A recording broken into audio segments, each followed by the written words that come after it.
No começo ninguém dava muita importância, pois da China pro Brasil é bem grande a distância, e achávamos que iria ficar tudo bem. Mas num piscar de olhos o mundo mudou, e em todo o planeta o vírus se espalhou, e entre pobres e ricos não escolhe ninguém. A ficha ainda não caiu. Bom dia, amigos e amigas, senhores e senhoras. Hoje, dia 28 de fevereiro de 2021, estamos vivendo aí ainda o desemprego. Infelizmente, fomos demitidos no dia 3 de fevereiro deste ano, pedindo a Deus para nos dar sabedoria e paciência para poder suportar e sobreviver a esse momento da história na nossa vida. Lembrando a todos e a todas que estamos lendo o Evangelho de hoje, o Evangelho de Marcos, no seu capítulo 9, versículo 2 ao 10, é o segundo domingo da Quaresma na liturgia católica romana e também na liturgia anglicana. Hoje iniciamos a segunda parte do Evangelho de Marcos e começa logo falando que vai haver a paixão. Jesus fala isso lá no capítulo 8, né? Continuamos, né, iniciando nesse caso. Nesta altura, os apóstolos, discípulos mais próximos, já tinham percebido a vocação e a missão do Cristo Messias, Jesus, o libertador, que Israel esperava. Mas muitos ainda duvidavam. Quantas vezes nós duvidamos do projeto de Deus? Quantas vezes nós não temos a atitude, a ação de Deus em nossa vida, mas nós acreditamos apenas com a boca. Interessante é que alguns, como Filipe, por exemplo, ainda achava que Jesus teria uma missão militar, uma missão de combater o Império Romano. Esses cristãos que defendem o uso das armas de fogo, por exemplo.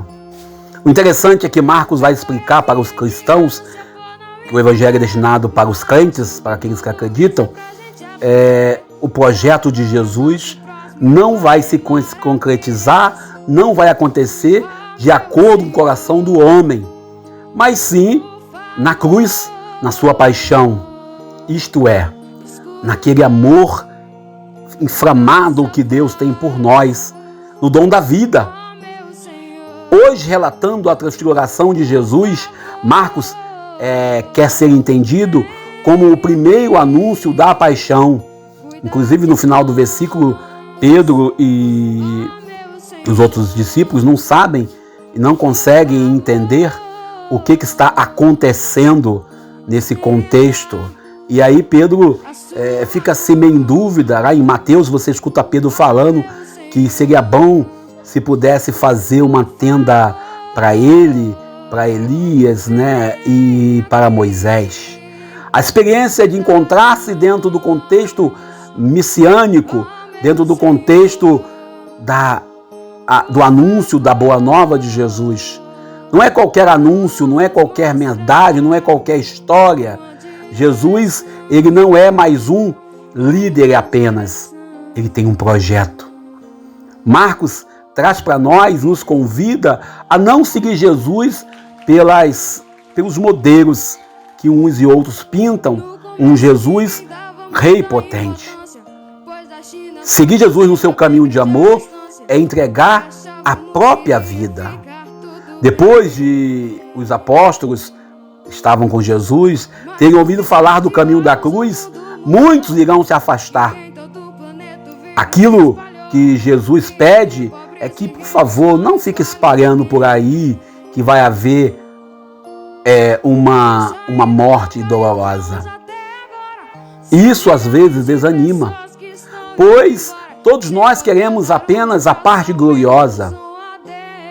Parece que o Evangelho de hoje, quando os apóstolos escutam o projeto em que Jesus fala que irá morrer, cria-se assim uma insegurança. A cruz que irá ser plantada numa região, a cruz que será colocada fora da cidade de Jerusalém, para ser de exemplo, para ser humilhação, que vai ser para nós, na Semana Santa, a glória. Para seguir o Mestre Jesus, se faz necessário assumir também as cruzes da vida.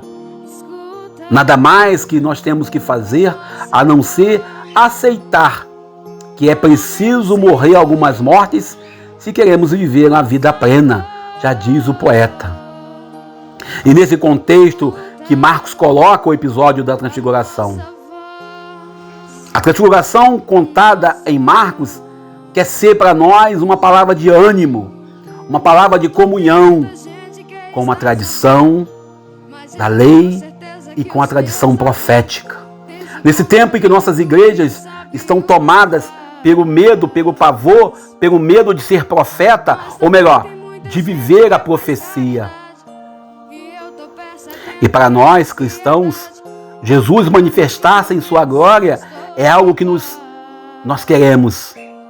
Mas Jesus manifestar-se em uma cruz, nós temos medo. E apesar que a cruz também nos aproximam da verdadeira vocação divina que temos. Como passamos os momentos de dificuldade, momento de dor, momento de luta, momento de saudade e, sobretudo, das vítimas, das famílias vitimadas pela Covid. E aqui eu quero lembrar do padre Tiago Toledo, que perdeu no domingo o seu avô, vítima da Covid, e na terça-feira ou quarta, a sua mãe. E hoje eu quero fazer memória da Márcia Dias, esposa do meu amigo Marcos Eficaz, que lá em Nova Iguaçu trabalhava no Natal Sem Fome, pagode Natal Sem Fome, que foi vítima da Covid também de ontem para hoje. Os discípulos de Jesus recebem nessa pandemia mais um selo de provação. Diante de tantas pessoas que negam que existe um vírus matando, diante de um governo que diz que a máscara não é eficiente, a máscara só dificulta, diante do governo preocupado em aplicar, em comprar, em ter cloroquina e não se preocupa em aplicar na vacina. E nós cristãos, apesar da nossa dificuldade, das nossas próprias dificuldades, somos chamados, sem dúvida, a receber um complemento de esperança que nos permite embarcar e apostar nesse projeto. Literalmente, a narração da Transfiguração no Evangelho de Marcos é uma teofania, é uma revelação de quão divino é Jesus. A teofania é uma revelação, é uma manifestação do próprio Deus.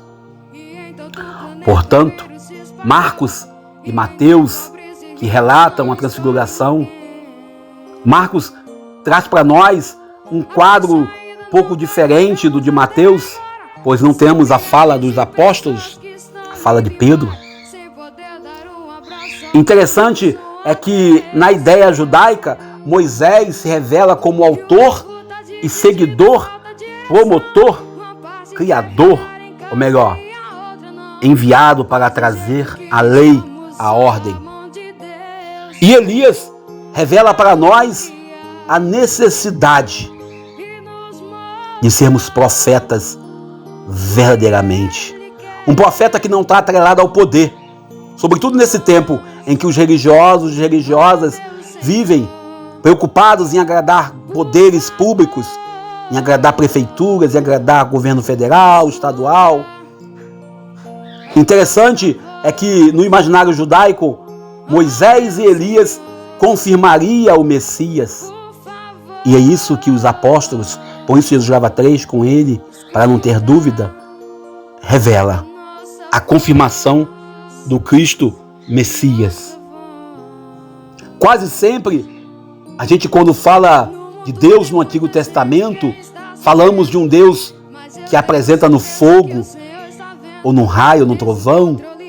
Quando você vê Elias, ele fala numa brisa suave. As vestes brilhantes de Jesus é uma realeza divina que ele revela para os seus apóstolos mais chegados. O interessante é que existe uma nuvem que diz a manifestação de Deus dizendo: escutai o que ele diz. Não existe aí uma cena montada no Paint ou criada através do Corel Draw. É uma cena real. É um projeto. É onde Jesus traz para os apóstolos Pedro, João e Tiago a sua natureza sagrada ou divina. Jesus que traz para nós a sua vontade, que é fazer a vontade de Deus. Deus que traz ao homem um projeto de amor, um projeto de salvação. O projeto que ele propõe não vem do próprio coração, mas do coração de Deus. Está construída sobre a dinâmica e dos símbolos sagrados do povo judeu, do Antigo Testamento, Moisés, a lei, Elias, a profecia. Também na montanha, a exemplo de Moisés, aonde Deus fala mais forte. O interessante é que revelar-se de modo especial em cima do monte faz com que a aliança com o povo de Deus seja algo de fato confirmado. Recorda também o esplendor do rosto de Moisés ao descer do Sinai. O Evangelho de hoje nos aponta duas missões. A primeira, de termos um encontro com a lei. Segundo, temos o encontro com o sagrado. E o terceiro, o encontro com a vida. Não ficando retido numa oração meditativa, contemplativa apenas. Jesus, nosso Deus, traz para nós uma realidade. E nós, cristãos, ficamos perturbados, ficamos preocupados, ficamos tentos diante do projeto que Jesus de Nazaré traz para nós. Diante, quando ele fala da dor, da morte. O interessante é que Pedro, quando fala das tendas, Pedro, ele está falando no sentido da festa das tendas. Ele lembra do Êxodo, ele lembra de tudo aquilo que o povo viveu. A mensagem fundamental apresentada nesse evangelho é a mensagem que é preciso estar em comunhão com a tradição judaica. É preciso estar em comunhão com a verdade. Nós não podemos jogar fora o Antigo Testamento, nós não podemos jogar fora todo o contexto da graça do Antigo Testamento. Ele, o Messias libertador, está plenamente cumprindo o projeto salvífico lançado lá no Gênesis, lançado lá com o povo de Deus, o Moisés. O próprio Deus dá ao povo nova lei, através de quem Deus propõe aos homens, que é Jesus. E hoje, com Jesus, ele traz uma nova aliança, uma aliança verdadeira e definitiva, uma aliança libertadora. Com esse novo povo, Deus quer fazer um acordo. Ele faz uma adoção filial. Ele faz uma opção. Por isso, essa apresentação de hoje, no segundo domingo da Quaresma, traz para nós uma certeza que precisamos estar plenamente na comunhão de Deus. Que hoje, nós cristãos, tenhamos em nossos corações essa certeza. E de forma especial, agradecendo a você, médico, enfermeiro, profissional de saúde, que trabalha contra a Covid-19. A vocês, meu muito obrigado. Se puder, fique em casa, use máscara, álcool em gel. se proteja. Deus nos abençoe e nos ajude. Bom dia, eu sou Daniel Nonato. Estenda a sua mão